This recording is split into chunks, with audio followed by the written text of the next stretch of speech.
Graças a paz, irmãos. Tudo bem? Eu vou te convidar para você abrir comigo lá no livro de Atos, no capítulo 12, versículo 20 a 25, ok? Todos acharam? Olha do seu lado aí, vê se o seu irmão está de posse da palavra, faça a inclusão, por favor.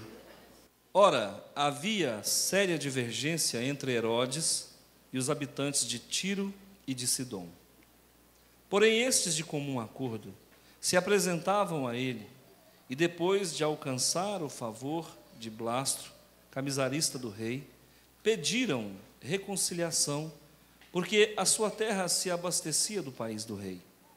Em dia designado, Herodes, vestido de trajo real, assentado no trono, dirigiu-lhes a palavra, e o povo clamava: é voz de um Deus, e não de homem. No mesmo instante, um anjo do Senhor o feriu, por ele não haver dado glória a Deus, e comido de vermes, expirou. Entretanto, a palavra do Senhor crescia e se multiplicava. Barnabé e Saulo, cumprida a sua missão, voltaram de Jerusalém, levando também consigo a João, apelidado Marcos. Deixa a sua Bíblia aberta, feche os olhos, eu oro com você agora. Pai, em nome do teu Filho amado Jesus Cristo, somos filhos do Senhor, herança do Senhor, lavoura do Senhor, soldados do Senhor, edifício do Senhor. Meu Deus, como igreja, eu quero aqui nesse momento levantar uma só voz, primeiramente de gratidão. Se não fosse o Senhor, nós não estaríamos aqui.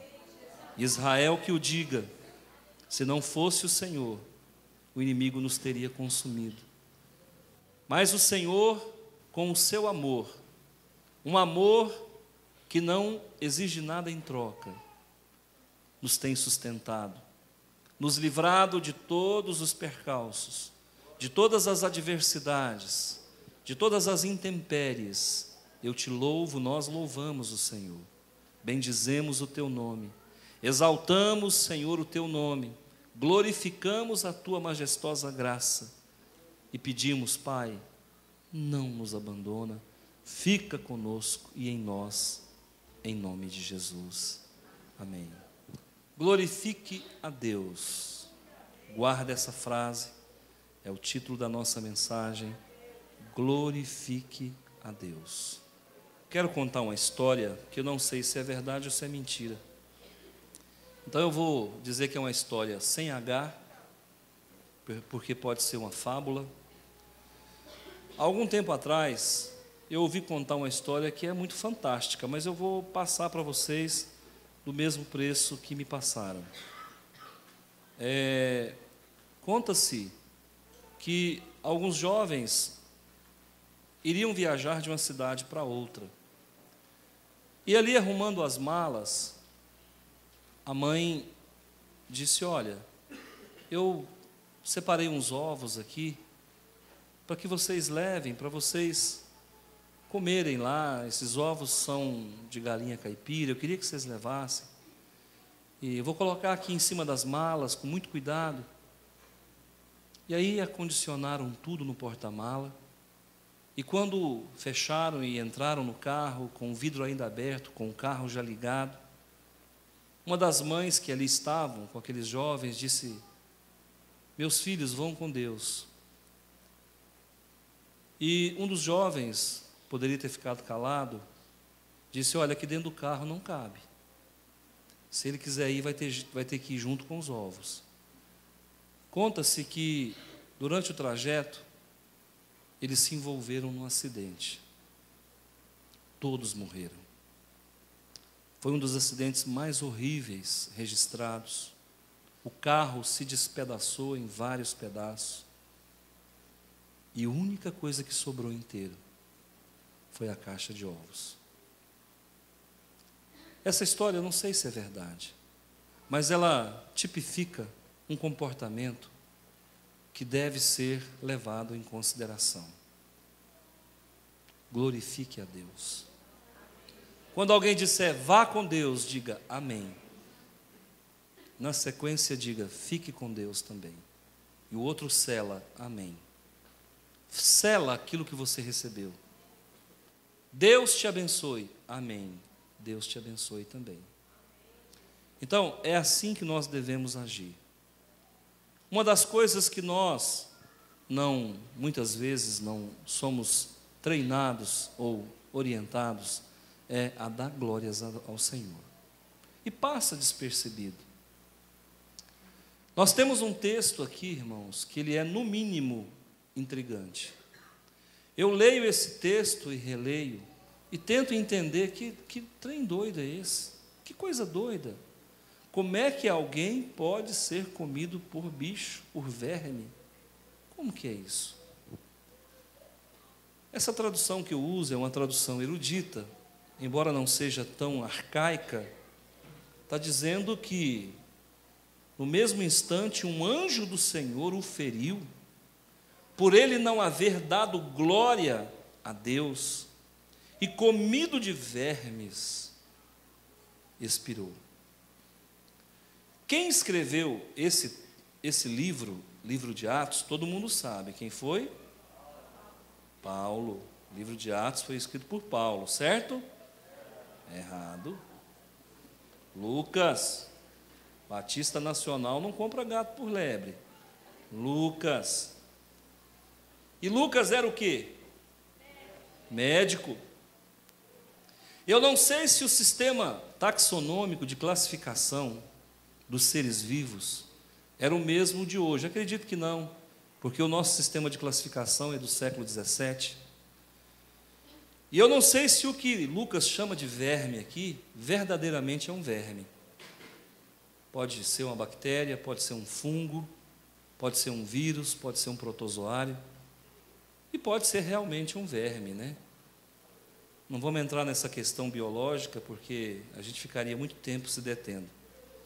E quando eu lia isso aqui, eu falava, Senhor, ele foi comido por verme no mesmo instante, ou ele foi degustado em casa? Eu ficava sem entender, porque a boca de verme não é tão grande assim, né? Então a gente fica sem saber se foi no almoço ou se foi na janta, né? Esse moço aqui tem um histórico contra ele. É de uma família, de uma dinastia dos Herodianos. Esse povo não era bom não, gente, esse povo era ruim. O pai dele era assassino serial killer. Assassino contumaz, matava para ver cair.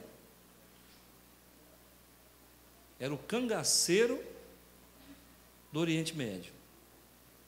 E quando ele morreu, os seus filhos, por força de testamento, assumiram com a anuência do imperador todo aquele vasto império. Para vocês terem noção, quem era o governador da Judéia na época em que Jesus foi crucificado? Começa com Pôncio Pilatos. Quem era? Pôncio Pilatos. Viu que vocês sabem, né? Ok. Então, esse governador Pôncio Pilatos, romano, ele só governava sobre as questões políticas e militares. Preste atenção. Muita gente não sabe disso. Quem governava nas questões religiosas não era Pilatos, por isso ele não queria julgar Jesus. Pilatos, primeiro, não queria complicação com o povo. Como todo bom político, não quer complicação. Segundo, ele não tinha autorização para decidir sobre questões espirituais. Então, Roma dava essa liberdade para que os seus vassalos pudessem gerir sobre suas questões religiosas. Jesus, então, é enviado até Herodes Antipas para ser julgado. E esse Herodes Antipas é o Herodes que tomou a mulher do irmão. E é o Herodes que deixou a mulher matar João Batista. Pois bem, queridos, esse moço que nós estamos lendo aqui não é nem o velho Herodes, não é o Herodes Antipa de João Batista, e é o Herodes Agripa. Esse moço tinha problema com os moradores de Tiro e de Sidom, problemas políticos. E nessa data, no ano de 44 depois de Cristo, ele foi até essa localidade, e ali os seus inimigos políticos resolveram reconciliar com ele. É isso que a Bíblia diz. Mas eu fui além. Eu fui buscar num escritor contemporâneo de Agripa, chamado Flávio Josefo. Quem já ouviu falar sobre ele, levante a mão. Escritor do século I, Flávio Josefo era judeu, amigo dos romanos, odiado pelos judeus. Um dia eu conto essa história para vocês. Pois bem, Flávio Josefo conta essa história aqui de um pouco diferente, com mais detalhes. Flávio Josefo era mais prolixo, ele é mais detalhista. E ele conta o seguinte, que numa manhã, numa sala bem ampla, os espectadores estavam aguardando Herodes para fazer a reconciliação que o texto fala. E ele mandou fazer uma túnica, uma vestimenta especial. E diz Flávio Josefo que a túnica era a coisa mais linda do mundo, toda feita em prata. Você tem noção? Há dias atrás me falaram de um vestido que custava 20 mil reais. Eu falei, gente, que loucura é essa? Essa túnica aqui desse moço, com certeza valeria muito mais. E ele vestiu essa roupa especialmente para esse dia. Esse Herodes aqui era matador e matou Tiago e tentou matar Pedro, só não fez porque o Espírito Santo, aliás, um anjo do Senhor, interviu e impediu esse óbito, essa morte. Ele era um cara mau, como o seu pai, como o seu tio, como seus irmãos. E a história de Flávio Josefo, no livro Antiguidades, conta o seguinte, que tinha uma janela assim, era pela manhã, o sol entrava pela janela. Quando Herodes, então, entra no local da reunião, a luz do sol batia na prata da sua roupa e refletia um colorido multicor, fazendo com que todo um jogo de luzes pudesse torná-lo algo assim psicodélico demais.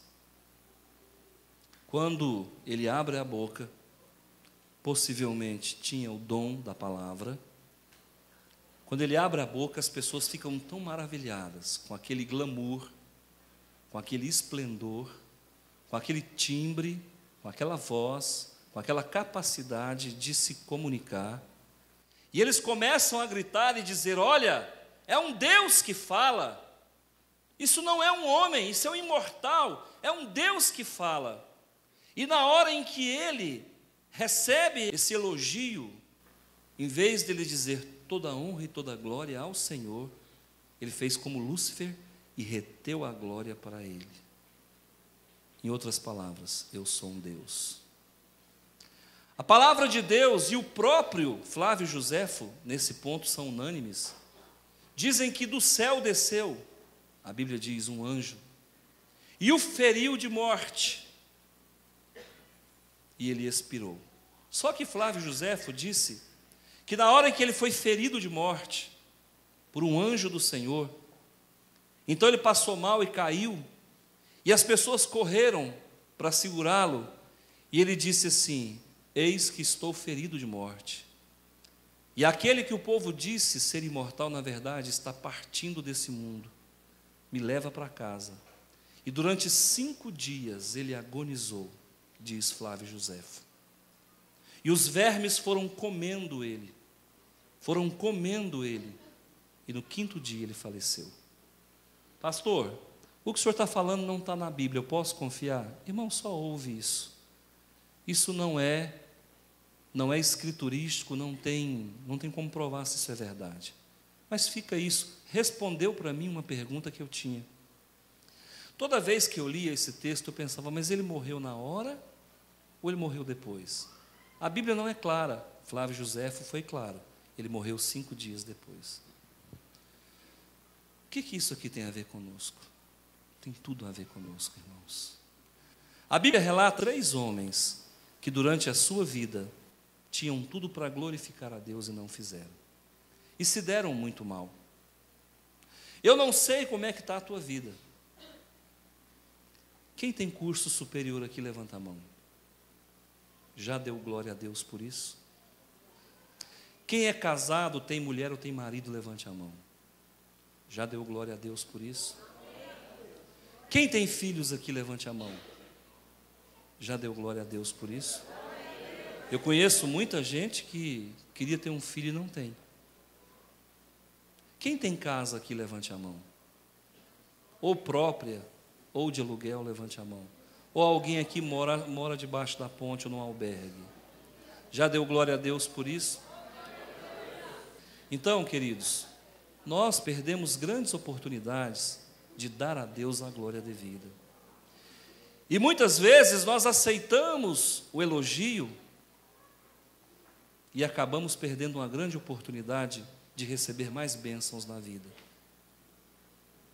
Se você for pensar bem, você sabe que nós somos os seres mais felizes do mundo? Primeiro, nós nascemos nu. E eu não tenho visto ninguém nu. Quer dizer, eu acho que não. Se bem que está difícil afirmar isso hoje, né? Está complicado. Às vezes a gente vê uns negócios aí que é quase uma maternidade, a céu aberto, né? Mas tudo bem. Nós nascemos sem nome. É ou não é? Deixa eu ver, que gracinha.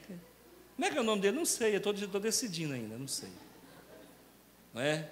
Nós nascemos sem marido, sem namorada, sem mulher, sem nada. Gente, a gente nasce sem saber falar. E saber falar parece fácil, mas não é não, irmão.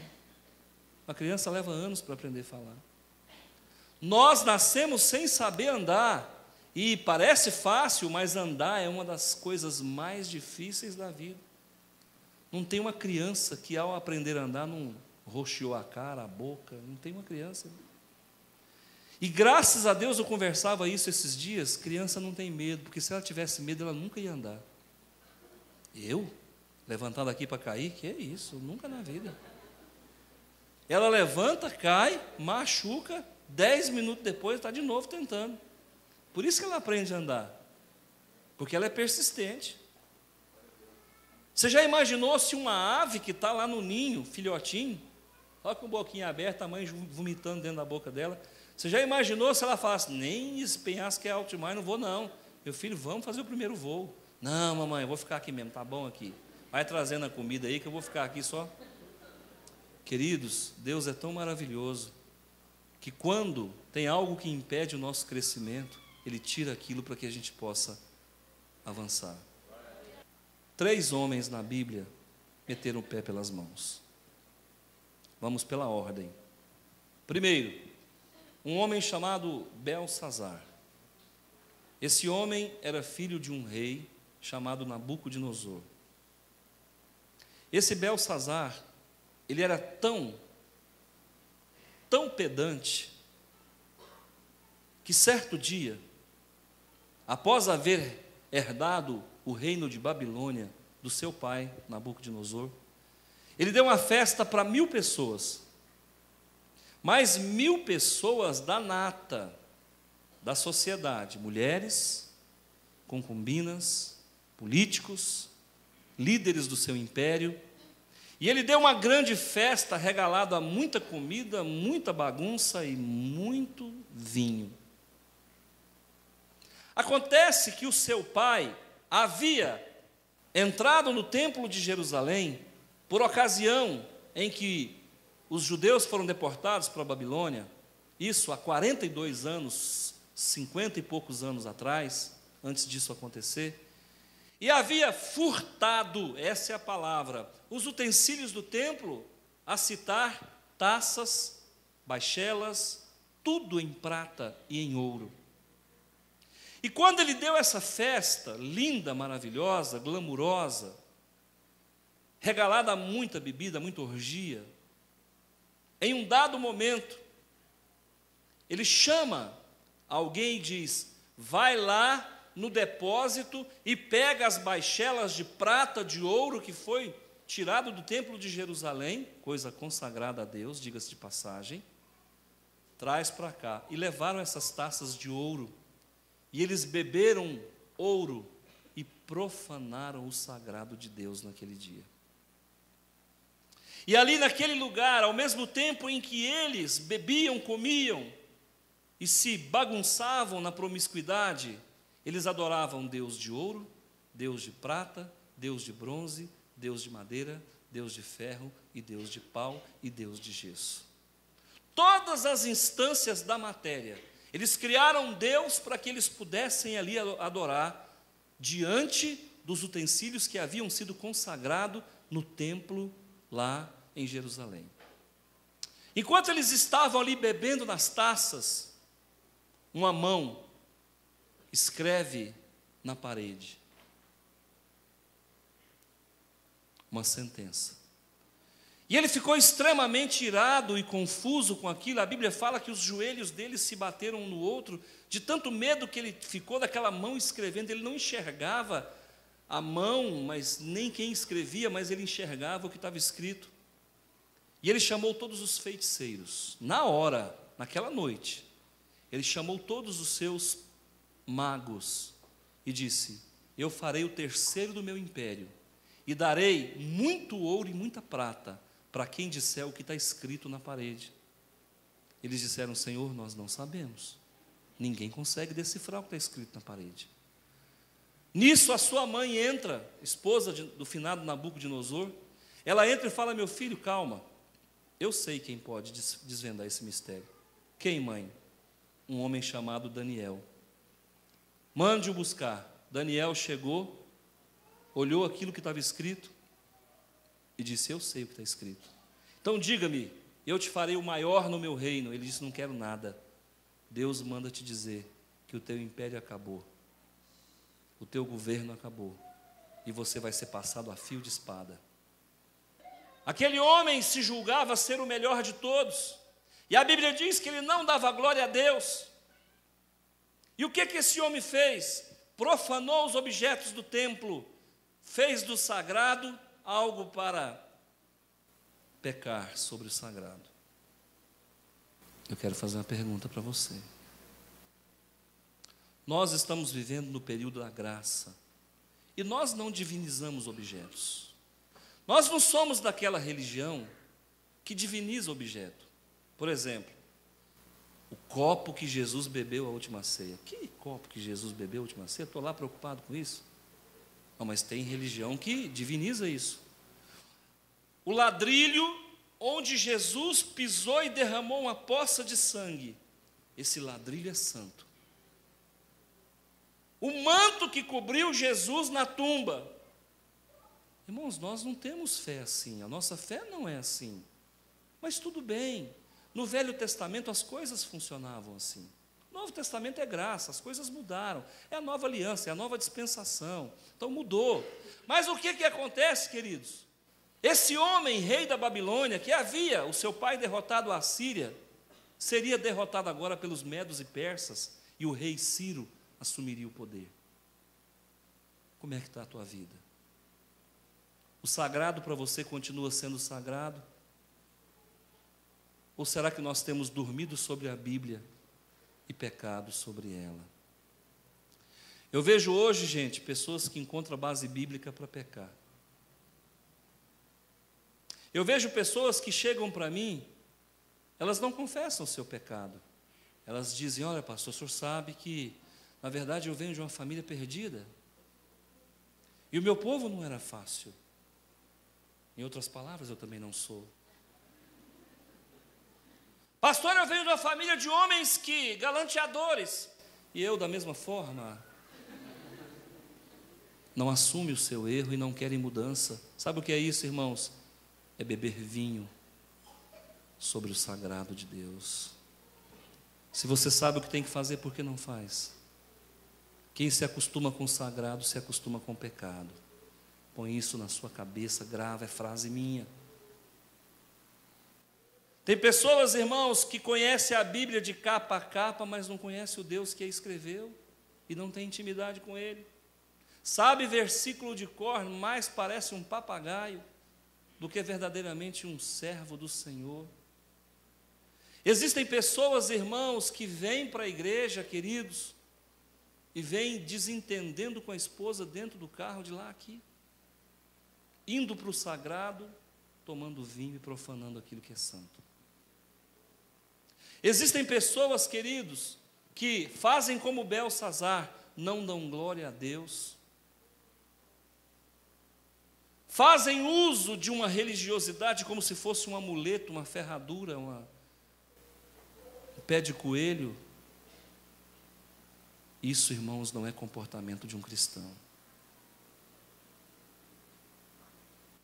Existem pessoas, queridos, que vivem de festa em festa, de movimento em movimento. E eu acho que nós, enquanto igreja, temos que tomar cuidado. Fazer a obra de Deus, queridos, é muito mais do que ficar fazendo movimento. Fazer a obra de Deus, às vezes, é não fazer nada.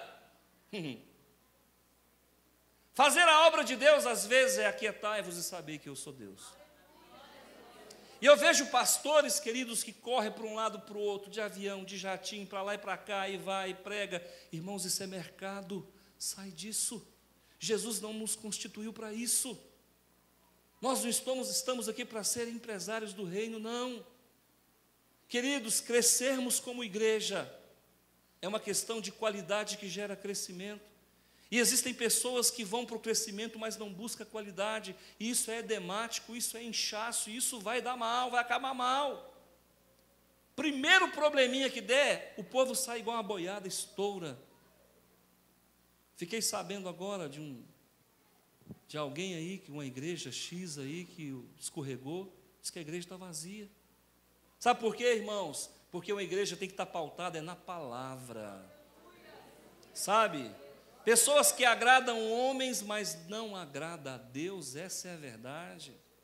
Pessoas que têm igreja de 10 mil membros, queridos irmãos, mas nem ele mesmo é membro de Jesus, do corpo de Cristo.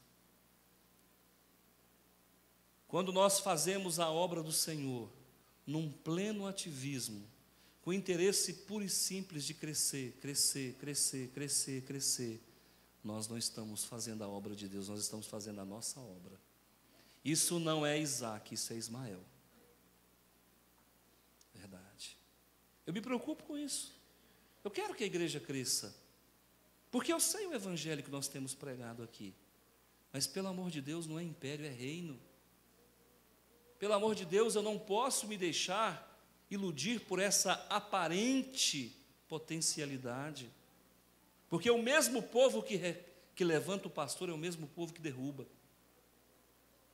O povo que aplaude o líder hoje é o mesmo povo que vai crucificar. Jesus, no primeiro ano, o que disseram para ele? Vejo que és profeta. No segundo ano, o que disseram para Jesus? Com que autoridade dizes tal coisa? No terceiro ano, crucificam. É assim que a igreja funciona. Quantos homens de Deus meteram a boca no chão, caíram de bruços, nunca mais se levantaram?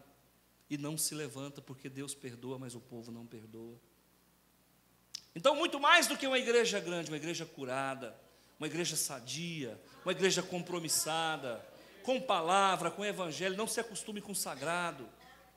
Se hoje você não sentir arrepio nenhum, não fica triste, Deus está aqui, está falando com você. Teve um outro homem, irmãos, que também não glorificou a Deus. E esse outro homem chama-se Nabucodonosor, pai do primeiro que eu acabei de falar. E esse Nabucodonosor, irmãos, esse homem era tão pedante, ele era tão petulante, ele era tão autossugestivo de si mesmo, que ele mandou fazer uma estátua de ouro de 27 metros de altura. Você já imaginou, irmão, eu fazer uma estátua de mim mesmo de 27 metros de altura? E aí, mais que isso, eu baixo um decreto que quando a corneta tocar, todo mundo tem que se dobrar diante da minha imagem. Esse homem não dava glória a Deus, ele dava glórias a ele mesmo. E o que aconteceu com esse homem, pastor? A Bíblia fala que esse homem se transformou num animal. Ele ficou louco. E começou a comer o quê? Capim. Durante quanto tempo ele ficou louco? 7 anos. O dia que ele entendeu que toda a honra e toda a glória era para o Senhor, Deus restaurou a sanidade para ele. Quais foram os atributos de Nabucodonosor? Diga comigo: destruidor de templo. Esse homem destruía templo e construía jardim suspenso. Grava isso. Pastor, o que significa isso? Tem muito crente, irmãos, que está destruindo o templo e construindo o jardim suspenso. Pisando em cima do nada, vivendo às custas de ilusão, achando que pode dobrar Deus, não cuidando do seu templo, do templo do seu corpo, que é templo do Espírito Santo. Dorme fora de hora, põe na boca o que não é santo, usa a sua mente e os seus olhos para coisas corruptíveis, usa a sua língua para difamar, para dizer coisas que não edificam. Isso é destruição de templo. Nutre dentro de si sentimentos mesquinhos, de ira, de inveja. Tudo isso, queridos, mina o nosso físico, que é muito psicossomático. Nabucodonosor era esse homem, que não colocou um tijolo no templo, pelo contrário, não deixou pedra sobre pedra. Para você, moça e rapaz, que tem namorado ou buscado namorar com quem não é crente, se a pessoa não gosta do povo de Deus, ela não gosta de você. É comum nos dias de hoje a moça ou o rapaz buscar alguém que não é da igreja. Cuidado, hein? Não ande à procura de coisas grandes demais para você. Você pode ganhar a pessoa mais linda do mundo e perder a sua alma. Queridos, quem destrói templo com palavras, quem persegue o povo de Deus, constrói para si jardim suspenso e vai acabar em nada. Sabe por que Nabucodonosor construiu uma das 7 maravilhas do mundo antigo, que é o jardim suspenso? Para agradar a sua esposa. Tem pessoas que optam em agradar a esposa e não agradar a Deus. Por que você não vai para a igreja? Eu só vou o dia que a minha esposa for. Deixa ela em casa. Deixa ela em casa, amigo. Pastor, quando eu chegar está muito nervosa, problema dela. Vai matar uma meia dúzia de neurônios e vai fazer falta lá na frente. Pastor, eu só vou virar crente se meu marido aceitar Jesus junto comigo. Meu filho, a salvação é sua. Cuida da tua vida. Pastor, eu sou uma mulher submissa. Não, você é uma mulher que não se posiciona. Viu? Preste atenção. Tem maridos que não convertem aqui porque as mulheres também, eu não sei como é que é o negócio. Fico sem entender às vezes. Pastor, eu quero estar com meu esposo no final de semana. Amiga, preste atenção. Se você levar essa vida dúbia, com o pé em 2 canoas, você não vai converter nem você. Se posiciona. Levanta a sua cabeça. Vai para a luta. Homem nenhum pode impedir uma mulher de ir para a igreja. Nenhum. Ele não tem esse direito. A Constituição brasileira diz que nós não podemos cercear o direito de ir e vir das pessoas. Se o teu pretendente não gosta do povo de Deus, ele não gosta de Deus e muito menos de você. E aí, meu amigo, não adianta, pastor, faz alguma coisa. Faz o quê, minha filha? Eu não tenho nada para fazer, não. Quando você arrumou, você não falou comigo. Agora você quer que eu vim fazer? Multiplicar pão aqui, meu filho? Quieta. Existe um terceiro homem que não deu glória a Deus. Eu acabei de falar sobre ele. Como ele se chama? Herodes. Você já viu alguém sendo comido por bicho? Por verme? Irmãos, infecção generalizada é bicho. Sabia disso? Num tempo de 2000 anos atrás, possivelmente uma colônia bacteriana seria chamada de verme, porque não havia sistema de classificação em 5 reinos que existe hoje. Preste atenção, queridos. Ainda hoje Deus está mandando verme para comer as pessoas. Ai daquele que blasfema contra o nome do Senhor. Ai daquele que fala mal do povo de Deus.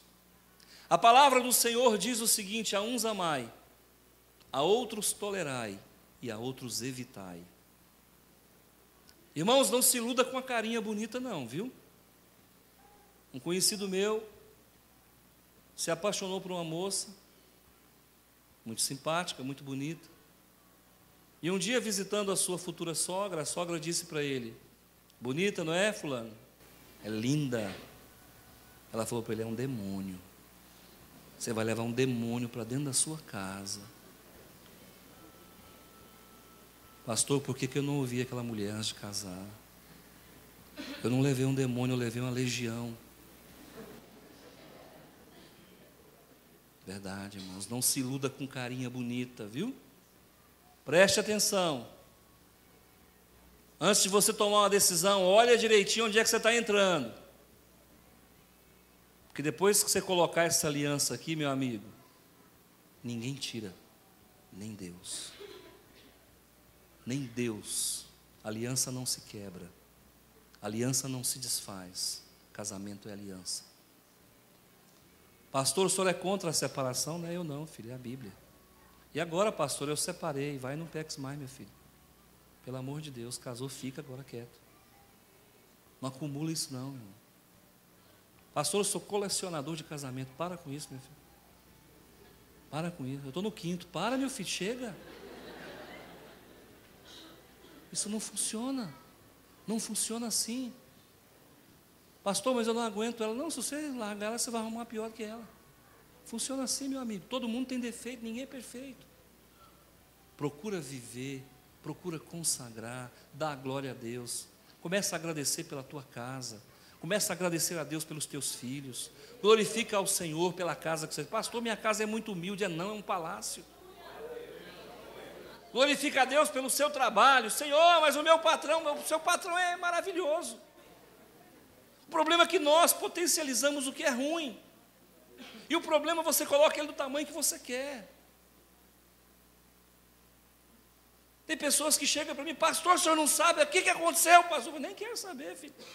Pelo jeito que você falou aí, é feio demais. É feio mesmo, pastor, então vamos diminuir a feiura. Vamos despotencializar isso aí. Porque dependendo da situação, irmão, você faz tempestade num copo d'água, ou você faz o glamour com uma coisa que na verdade não é nada do que você está falando. Vamos aprender a dar glória a Deus. É o segredo da vitória. Toda honra e toda glória ao Senhor. Me lembro uma vez que a Aline Barros cantou num programa, e aí alguém fez um elogio, porque realmente a voz dela é linda. Ela disse: toda honra e toda glória ao Senhor. Eu me lembro uma vez que o Ayrton Senna ganhou do Alan Prost, e uma corrida onde ele perdeu 3 quilos naquela corrida. Quando ele chegou, cruzou a linha de chegada, ele desceu do carro, de capacete ainda, ele só fazia assim: toda honra e toda glória. Aprenda a fazer isso, irmão. E você vai ver que Deus vai gostar e vai dizer: vou acrescentar mais para essa pessoa. Eu vou abrir mais porta para ele. Eu vou multiplicar mais bênção na vida dele. Eu vou acrescentar mais anos de vida. Queridos irmãos, quem somos nós sem o nosso Pai? O que somos de nós, irmãos, se Deus não estiver conosco? A palavra de Deus diz no Salmo 19: os céus proclamam a glória de Deus. Irmãos, os céus proclamam a glória de Deus, e nós proclamamos muitas vezes a glória do governador, a glória do prefeito, a glória do fulano, do beltrano. Não, irmão, toda honra e toda glória ao Senhor. A partir de hoje, faça um teste. Cada vitória que você tiver, Senhor, toda honra e toda glória ao Senhor. E comece a fazer isso, e você vai perceber que você vai ser um colecionador de vitórias. Quantas vezes você vai num lugar para resolver alguma coisa, alguém diz: olha, só sobrou isso, é a última peça. Mas na verdade não é a última peça, é uma pecinha que ficou esquecida, Deus não permitiu que ninguém visse para que você tomasse posse. Dê glória a Deus. Pastor, o negócio está ruim, não está bom, então glorifica a Deus. Em tudo dai graça, essa é a vontade do Senhor. Amém?